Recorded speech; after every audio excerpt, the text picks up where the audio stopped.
Hello everyone, welcome to another Cartoon Galaxy rant. I'm Mars Moon, and I like to rant about cartoons. Today I have some news that could be taken either in a good way or a bad way. If you're familiar with Garfield, which was originally a comic or comic strip way back in the day, eventually turned into a cartoon, then this might be exciting news for you, depending on the information that I'm going to give you as I go along in this video.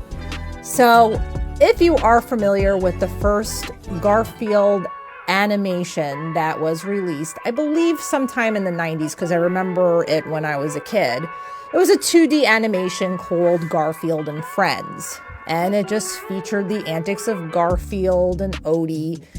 And it also did have these farm critters as well, so there was like a separate story about them. Either way, it was a fun rendition of Garfield, and it was really enjoyable to watch. Eventually, later on, Garfield would have its own movies, and there would be another television show that would be released later on, and it would be 3D animated, unlike the original Garfield, which was 2D animated. And as enjoyable as the 3D animated Garfield was, I had some gripes with it. Perhaps some of you may have enjoyed it if you did watch it, but I wasn't too keen on the animation, not because it was 3D, but it just looked kind of cheap. And also, I could be wrong, but I'm pretty sure they made Garfield's mouth move in the 3D rendition of Garfield, which was different from the 2D one where his mouth doesn't move. And I know it seems kind of silly, but I guess Garfield was always kind of known not to be a talking cat. He just sort of said things in his mind, like it's just what he was thinking. But I guess they made it in the 3D one like he was just talking. I don't know. It's just always weird to me. But anyway, there has been some news that they're going to be releasing on Paramount Plus this year another Garfield animated series, and they're going to be going back to the 2D animation style. So that's actually really exciting for someone like myself who grew up with the 2D animated Garfield. And hell, if you love Garfield, this is also really exciting news because it means another new Garfield animated series.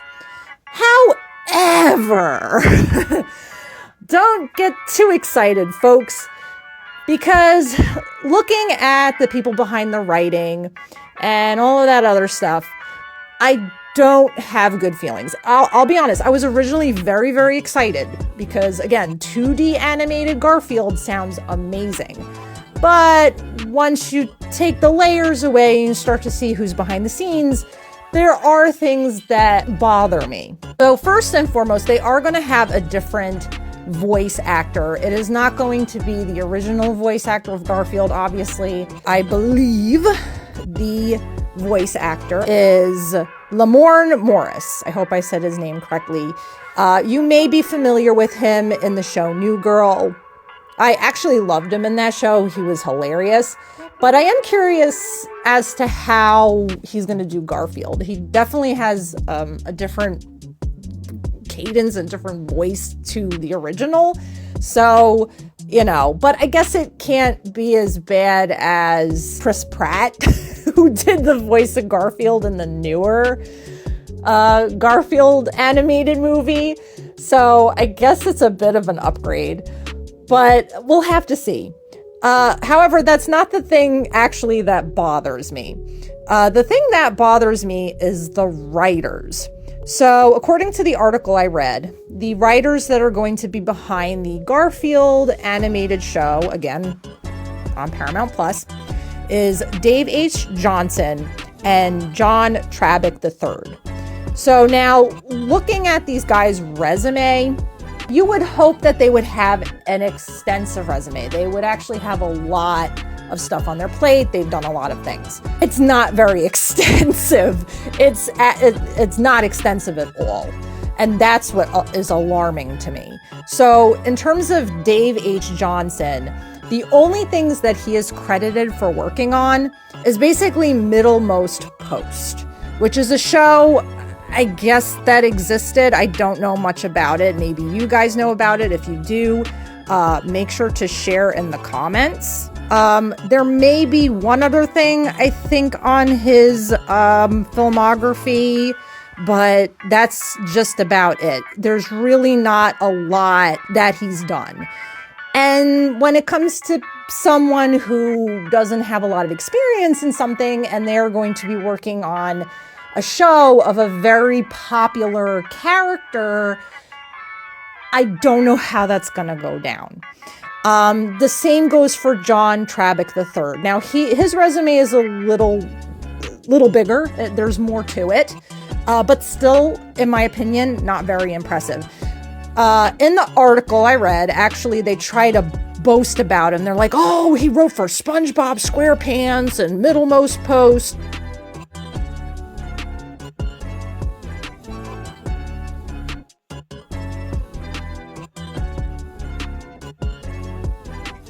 There was also something about that he also had ties to Always Sunny in Philadelphia. If you guys have ever watched that, it's really hilarious. Once I saw that, I was like, oh, he wrote for Always Sunny?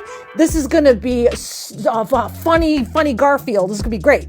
Well, it turns out when you look him up, he actually wasn't a writer in his entire career. According to his IMDb, most of his career he's been doing storyboard art, illustrating, storyboard directing, and animating. And he actually, for Always Sunny in Philadelphia, he was just an animator for an episode in season 9 that was supposed to be a vision or something like that. He just did an animation for it, so he didn't even write it.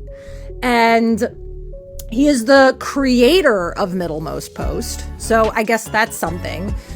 He is the writer of it as well, being that he did create it.